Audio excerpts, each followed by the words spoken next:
오늘 말씀의 제목은 선줄로 생각하는 자라는 제목으로 하나님의 말씀 나누겠습니다. 어, 제가 월간 종교라는 그 잡지에서 읽었던 글인데요. 한 청년부 목사님이 청년들에게 이제 문자를 보냈다고 합니다. 뭐라고 문자를 보냈냐면 청년부 모임이 이제 토요일 7시였어요. 그러니까 예전에는 요즘은 이제 청년부 모임이 보통 주일날 하지만 예전에는 청년부 모임이 토요일날 하는 경우가 많았습니다. 그래서 청년부 담당 목사님이 이제 청년들한테 문자를 보낸 거예요. 근데 그 당시에 이 개그 콘서트에서 유명했었던 그 대사가 뭐였냐면 뭐 빠져 봅시다 뭐 이런 여러분 아시나요? 뭐 빠져 봅시다. 그게 그 당시 유행해서 뭐라고 문자를 보냈냐면 토요일 청년부 예배 우리 은혜의 자리에 빠져 봅시다 이렇게 보낸 겁니다. 괜찮나요 문자? 네, 그래서 청년들이 그 문자를 이제 받았는데 당일날 예배에 이제 아무도 안 나오기 시작한 거죠. 그래서 목사님이 이제 청년들한테 왜 안 하냐라고 얘기했더니 청년들이 뭐라고 했냐면 목사님이 빠져 보자고 말씀하지 않으셨습니까? 빠져 봅시다. 이단이 여러분 왜 이단일까요? 왜 이단이냐면 성경을 사실 자신의 입맛에 맞게 해석하기 때문에 그렇습니다. 자신에 맞게 합리화합니다. 그러다 보니까 이런 이단이 잘못되게 하나님을 믿고 교회 생활을 하면서도 잘못된 방향으로 가는 사람들이 나오게 됩니다. 특별히 우리는 구원에 대해서 성경이 말하는 구원에 대해서 정확하게 알아야 됩니다. 여러분 구원을 어떤 사람들은 완료형으로만 생각하는 사람들이 있습니다. 아 구원받았으니까 이제 난 더 이상 할 것이 없다. 특별히 영지주의자들이 그랬습니다. 아 나는 영적이니까 육적인 어떤 죄를 지어도 나는 그 육적인 죄에 대해서 영향력을 받지 않는다라고 생각을 했습니다. 그렇다 다 끝났다. 나 구원받았으니까 다 끝났다라고 생각을 했습니다. 그래서 고린도 교회 성도들 중에서도 이 자유하다라는 그 명목 아래서 방종의 삶을 살아가는 사람들이 많았습니다. 화면을 넘기시면요. 그런데 우리의 구원의 여정은 이것을 우리들이 잘 알아야 됩니다. already. 예수님을 믿고 구원은 이미 시작됐습니다. 여러분 믿으십니까? but not yet. 그러나 아직입니다. 우리가 더 나아가야 될 곳이 있습니다. 주님 다시 오실 때까지 우리가 나아가야 될 사명의 자리가 있는 줄 믿습니다. 그런데 고린도 교회 성도들은 이 already, but not yet. 이미 구원이 이미 시작됐지만 그러나 아직 이 긴장 관계 속에서 내가 나아가야 될 사명이 있고 이 땅에서 해야 될 일이 있다는 것을 잊어버리며 살았습니다. 그래서 오늘 바울은 고린도 교회 성도들에게 정말 심각한 이야기를 합니다. 특별히 출애굽기 말씀을 이 고린도전서 10장에서는 인용해 오면서 왜 믿음의 1세대들이 홍해를 경험하고 만나와 메추라기를 경험했었던 믿음의 1세대들이 여호수아 갈렙만 빼고 왜 다 광야에서 죽었는지를 이야기합니다. 우리도 이 말씀을 우리 잘 들어야 됩니다. 왜 우리가 구원받은 우리들이 왜 이 땅의 삶 속에서 영적인 실패를 맞이하고 있는지를 우리는 이 출애굽기 말씀을 통해서 잘 알아야 됩니다. 구원은 already, but not yet. 이미 시작됐지만 그러나 아직이라는 그 긴장 속에서 우리가 이 땅에서 주님의 십자가를 매일매일 붙들고 나아가게 될 그 영역이 있는 줄 믿습니다. 우리 말씀 한번 읽어볼까요? 고린도전서 10장 2절 말씀 읽어볼게요. 시작. 모세에게 속하여 다 구름과 바다에서 세례를 받았다고 이렇게 이야기합니다. 이 바다가 어떤 바다일까요? 이 출애굽기 여정 속에 있는 이 바다는요? 홍해의 바다입니다. 근데 바울이 참 바다에서 세례를 받았다는 표현을 씁니다.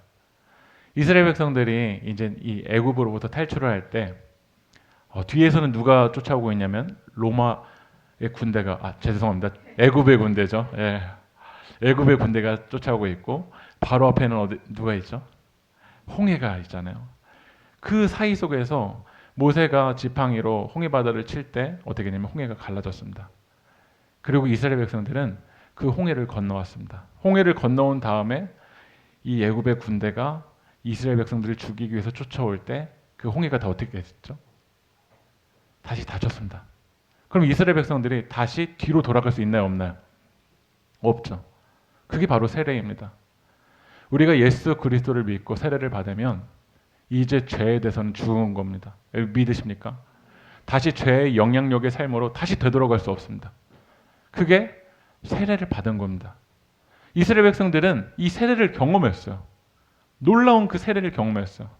만약 오늘 우리가 신앙생활하는데 이 앞에 있는 호수공원을 물 한 방울도 안 줬고 그냥 돌아서가 아니라 그냥 그 중앙을 관통한다고 생각해 보십시오. 그런 기적을 경험한 거예요. 근데 이 호수공원 정도가 아니라 앞에 있는 한강이 아니라 바다를, 이스라엘 백성들이 바다를 물 한 방울 안 줬고 경험하였습니다.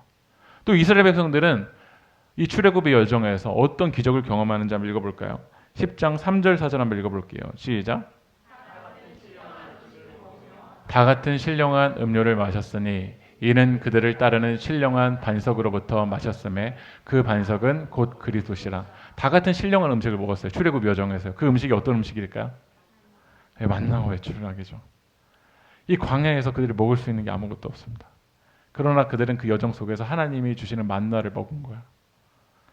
그리고 반석을 쳤었을 때 하나님이 물을 그들에게 생명의 물을 허락해 주셨습니다. 그러니까 음식과 음료를 먹고 갔습니다. 그런데 이것은 이스라엘 백성들만 신령한 음식과 신령한 음료를 마신 게 아니라 오늘 말씀에 그 반석은 뭐라고 이야기하죠? 그리스도시라고 이야기합니다. 오늘 우리들이 말씀을 듣고 우리가 뭐 하죠? 성찰합니다. 우리는 더 놀라운 기적을 경험하는 사람들입니다. 눈에 보이는 그 화려한 만나가 아니라 예수 그리스도의 몸을 먹고 예수 그리스도의 피를 경험한 우리들인 줄 믿습니다. 그랬다면 이스라엘 백성들이 그 놀라운 은혜를 경험했다면 그들의 믿음의 여정이 어떠해야 될까요? 놀라운 그 기적을 경험했다면 그들의 믿음의 여정이 이제는 어떠해야 될까요? 홍해의 그 기적을 경험하고 만나의 기적을 경험하고 메추라기의 기적을 경험하고 이 반석의 음료를 경험한 그들이 이제는 어떻게 살아야 될까요?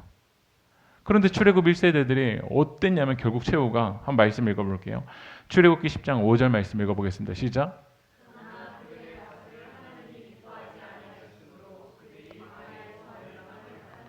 그들이 광야에서 멸망을 받았다라는 거예요. 1세대들은요. 여호수아 갈렙을 제외하고는요. 다 하나님의 심판을 받았어요. 그래서 결국 여호수아 갈렙을 제외하고서는 이 믿음의 1세대들이 가나안 땅까지 못 들어갔다라는 거야. 38년 동안 계속 뺑뺑뺑뺑뺑뺑뺑뺑 돌면서 결국 그들이 광야에서 멸망을 받게 되는 일들이 일어났었다라는 거야. 이것을 이제 고린도 교회로 적용해 보면 교회라는 것은 에클레시아, 하나님의 부르심을 받은 이들의 모임인 줄 믿습니다. 그랬다면 교회가 놀라운 신령한 음식을 먹고 신령한 음료를 경험한 우리들이 이제는 전혀 다른 삶으로 거룩한 삶으로 살아가야 되는데 고린도 교회 성도들의 모습은 어땠죠? 광야에서 멸망당하는 그 이스라엘 백성들의 모습과 똑같다라는 거야. 구원 받았는데 너희들 믿음의 1세대들처럼 이 광야에서 멸망을 당하는 것으로 끝나는 것처럼 이렇게 걸어갈 수 있겠냐라는 거죠. 우리들에게도 이건 정말 심각한 말씀입니다. 예수님을 믿고 구원을 받았지만 already 이미 시작됐어요. 구원이 시작됐어요. But not yet. 하나님 나라가 완성될 때까지 우리가 나아가야 될 사명들이 있어요. 그런데 우리가 중간에 곁길로 빠질 수 있고 중간에 넘어지고 중간에 하나님을 포기한 채 걸어가는 그 멸망받는 백성들이 있을 수 있다는 거죠. 출애굽기 10장 7절 한번 읽어보겠습니다. 시작.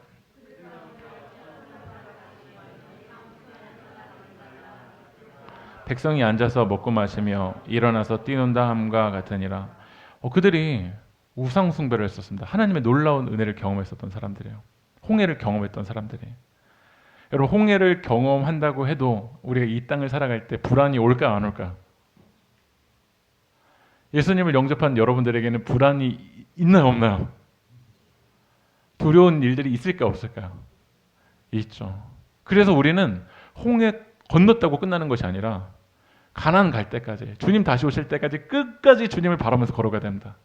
근데 이스라엘 백성들이 홍해의 그 기적은 경험했는데 모세가 어디를 가냐면 시내산에서요. 하나님의 말씀을 받기 위해서 간 거예요. 그러니까 이스라엘 백성들이 갑자기 어떤 마음이 되면 불안해지기 시작했어. 모세가 안 내려와요. 그러니까 그들이 하는 일이 뭐냐면요. 금가락지를 모으는 거예요. 금을 막 모아요. 그래서 금을 모아가지고 저는요 금송아지를 만드는 거야. 그리고 이 금송아지를 이스라엘 백성들이 절하는데 이 금송아지를 금송아지님 숭배하겠습니다가 아니라 이 금송아지를 하나님처럼 여겼어요. 하나님의 이름으로 우상 숭배를 했던 거야. 그러니까 이게 정말 심각한 게 그렇습니다. 예수님의 이름으로 죄를 짓는 사람이 있어요. 하나님의 이름으로 잘못된 길을 걸어가는 사람이 있어요. 하나님의 이름을 말하면서 결국 자기 욕심을 구하는 사람들이 있을 수 있다라는 거야. 왜 그랬을까요? 왜 그랬을까요?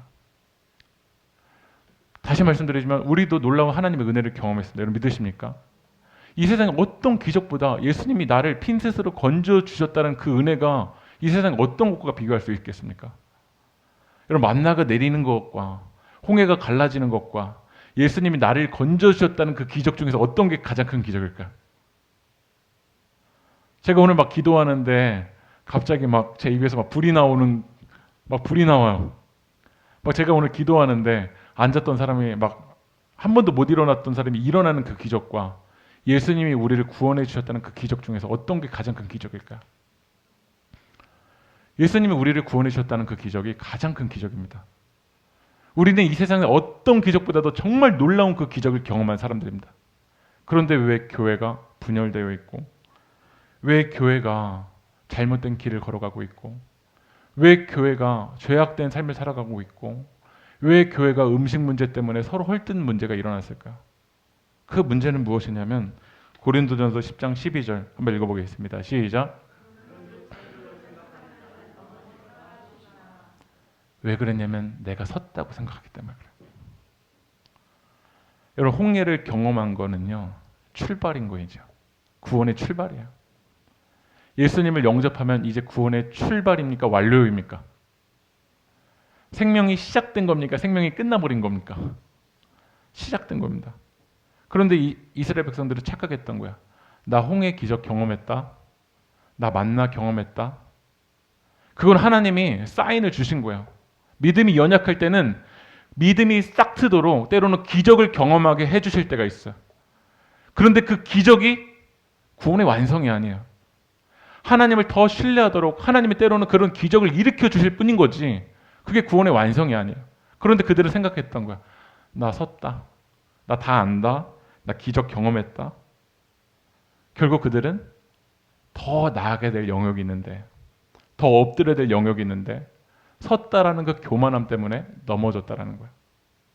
한번 따라해 볼게요. 선줄로 생각하는 자는 넘어질까 조심하라. 여러분 C.S. 루이스가 이렇게 얘기합니다. 교만에 비하면 다른 죄들은 벼룩에 물린 자국과 같다라는 거야.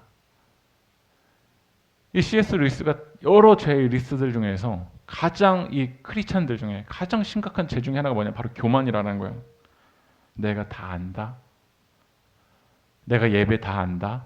내가 하나님 다 안다. 내가 말씀 다 안다. 그런 사람들에게는 오늘 예배의 자리에서 어떤 기대감도 없습니다. 나 홍해 경험했다. 나 만나 경험했다. 여러분 그게 뭘까요? 때로 하나님이 막 기적을 일으키셔서 내가 막 넘어져요. 그 넘어진 게 뭔데요? 이제 더 믿음의 영역으로 나아가는 출발점이 돼야 되는데 우리는 그런 기적을 경험해 보면 나 다 안다. 이런 생각에 빠져 있다라는 거예요. 그래서 많은 은사 사역자들이 넘어지는 이유 중에 하나가 그거예요. 나 은사 일으킬 수 있다? 그건 어찌 보면 더 겸손해야 되고 더 엎드려야 되는데 나 다 안다. 나 다 섰다라는 마음인다라는 거죠. 제가 어제 사경회 때도 이야기했지만요.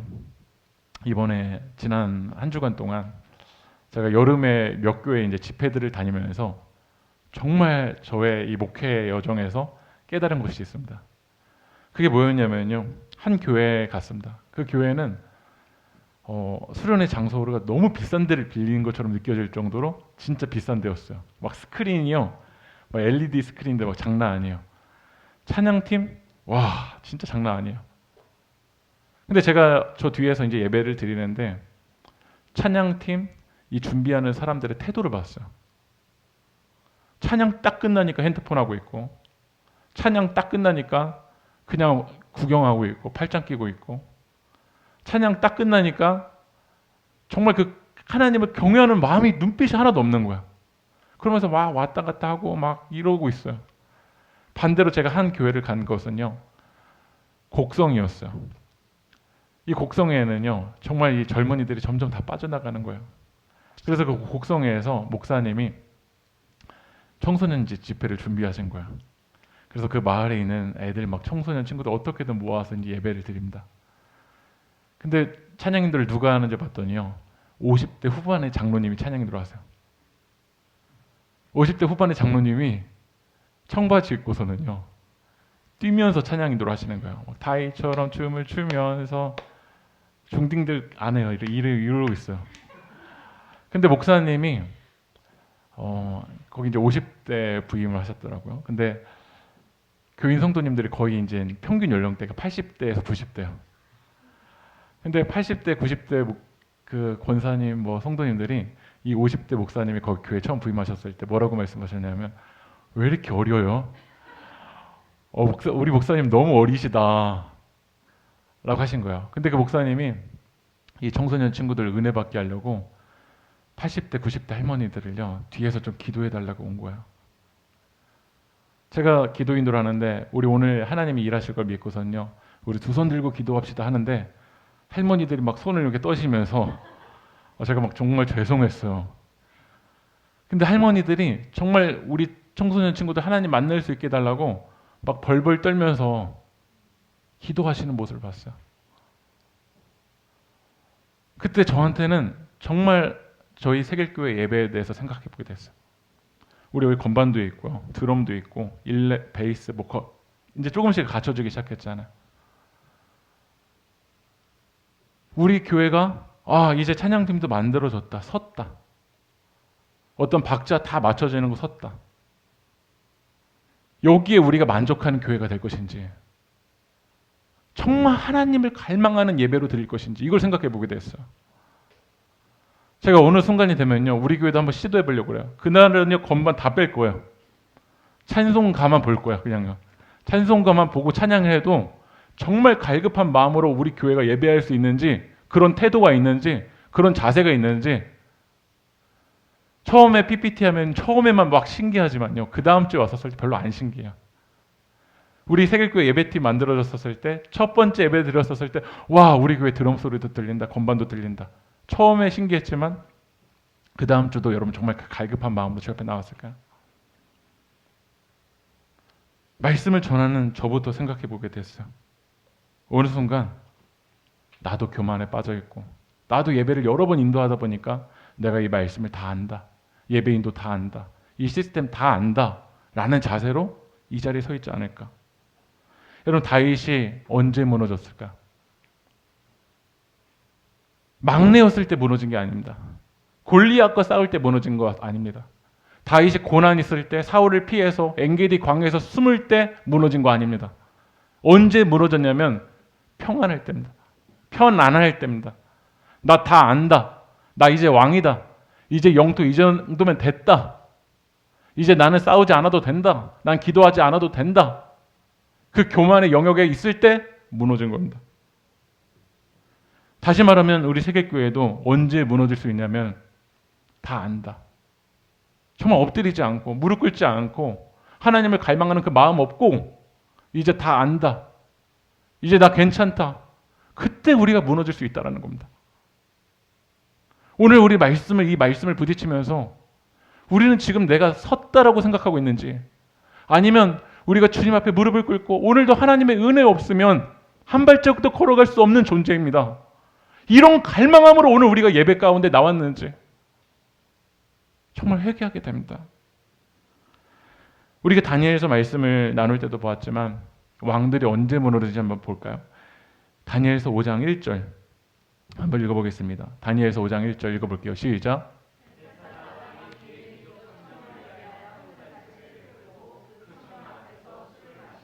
왕이 이제 벨사살 왕이 이제 바벨론이 좀 커져 보니까요, 이 벨사살 왕이 나를 위해서, 나 섰다, 나 이 정도 영토에 있다, 그래서 술 잔치를 베풀고 사람들 앞에서 나를 드러내려고 할 때 나 섰다고 생각할 때 벨사살 왕이 무너지는 겁니다.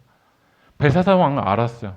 자기 아버지가 어떻게 무너졌는지, 그 위에 세대의 왕들이, 느부갓네살 왕이 어떻게 무너졌는지, 어떻게 교만해서 하나님이 그를 치셨을 때 넘어졌는지 알았어요.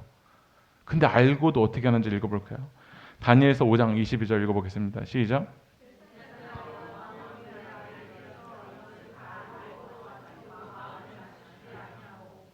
알고도 마음을 낮추지 않습니다. 이게 가장 큰 교만입니다. 교회 역사 속에서 교회가 어떻게 무너지는지 알고도 이렇습니다. 이 고린도 교회 성도들에게 이야기하는 거예요. 출애굽 1세대들이 무너졌는지 어떻게 무너지는지 알고도 너희들 그럴 거냐. 교만하면 무너집니다. 섰다고 생각하면 무너집니다. 하나님이 쓰시는 사람은 교만한 사람이 아닙니다. 하나님 앞에 엎드리고 겸손한 마음으로 주님의 은혜를 구하는 그 한 사람을 하나님께서 사용하여 주시는 줄 믿습니다.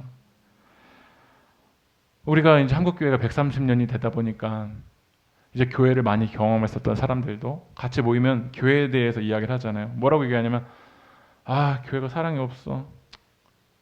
교회가 썩었어. 말세야, 말세. 그 이야기를 하는 건 나 때문에 말세인 건가요? 밖에 있는 사람들 때문에 말세인 건가요? 아, 말세야, 말세. 요즘 말세야. 교회 말세야. 나 때문에 말세인 건가요? 아니면 다른 사람의 모습을 보니까 말세인 건가요? 어느 순간 우리는 말세라는 것은 다 나는 서 있는데 내 주변만 다 잘못돼서 말세라고 생각합니다. 저도 설교 준비를 하면서 저의 설교에 피드백을 해보니까요. 예전에 이런 얘기를 많이 할 때가 있었어요. 한국교회가 그래요. 한국교회가 요즘 막 기도를 안 해요. 근데 그 한국교회가 누구죠? 나이잖아요. 근데 그 설교의 내용을 보면 다 나한테 똥칠을 하고 있는 거였어요. 내가 기도를 안 했고 내가 무릎 꿇지 않았는데 한국교회는 이래요. 그러면서 들을 땐 되게 쾌감이 있잖아요. 우리 교회는 안 그럴 거야.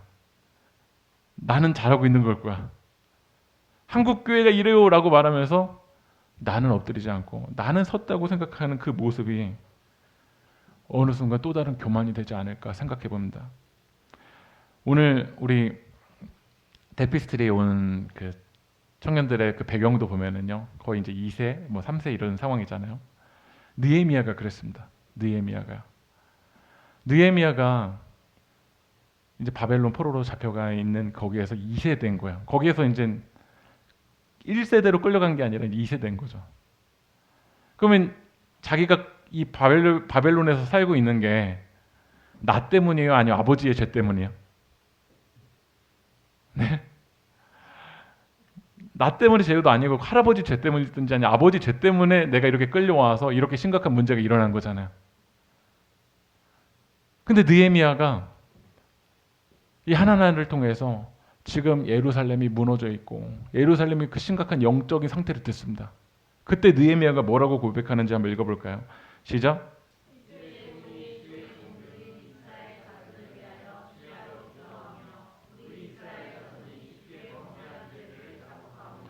주는 귀를 기울이시며 눈을 여시사 종의 기도를 들으시오며 나와 내 아버지의 집이 범죄. 뭐라고 하죠?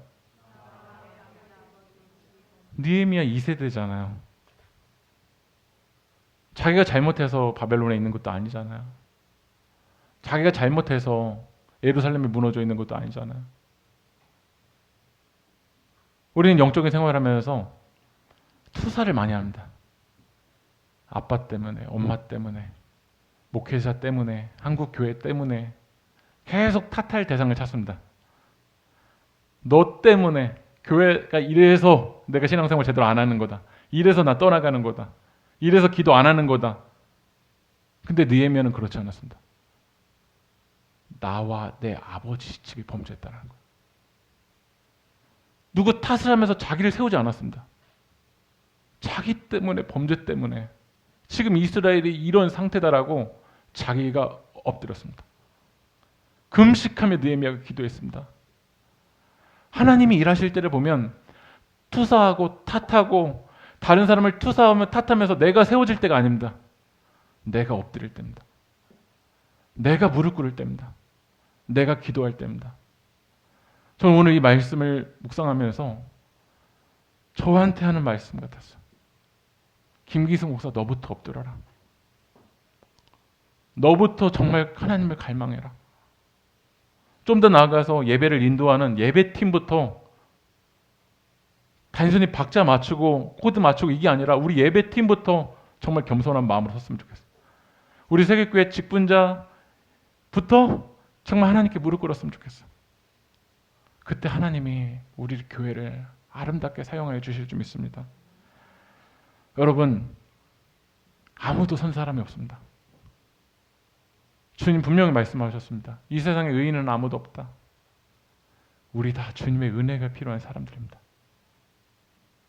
우리 다 주님의 은혜 없으면 한 발자국도 걸어갈 수 없는 사람들입니다.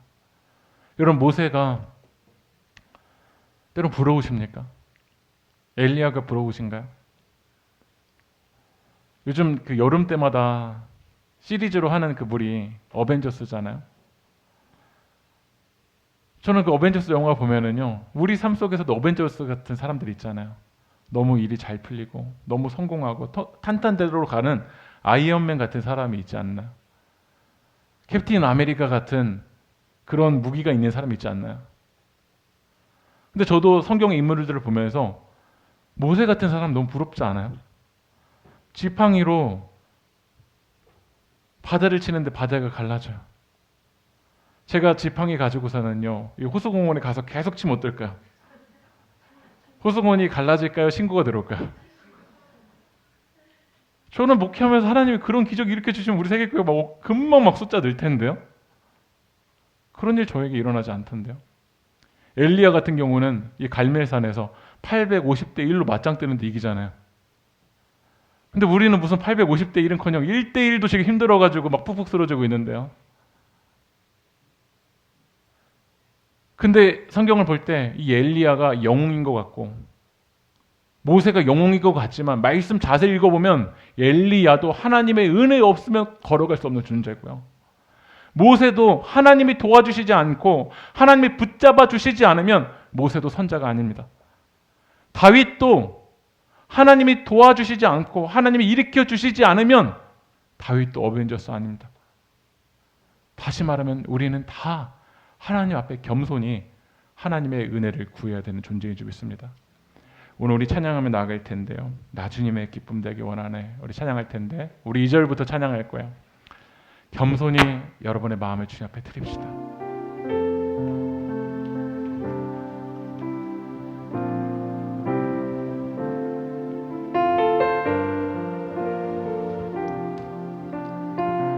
겸손히 내 마음 드립니다. 겸손히 내 마음 드립니다. 나의 모든 것 받으소서. 나의 맘 깨끗게 씻어주사 주의 길로 행하게 하소서. 겸손히 내 마음 드립니다. 겸손히 내 마음 드립니다. 나의 모든 것 받으소서. 나의 맘 깨끗게 씻어주사 주의 길로 행하게 하소서. 내가 원하는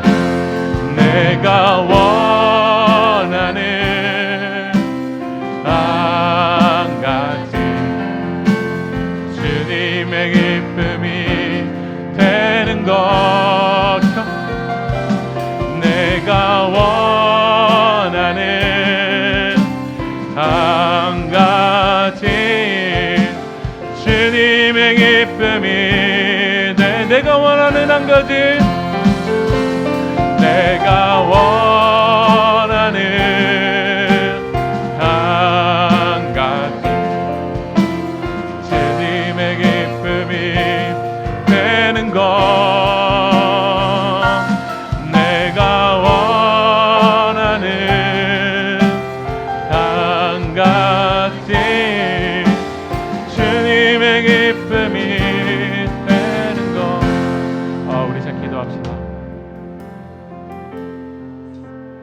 오늘 이 시간 우리 기도할 때 우리의 교만함이 깨어졌으면 좋겠습니다.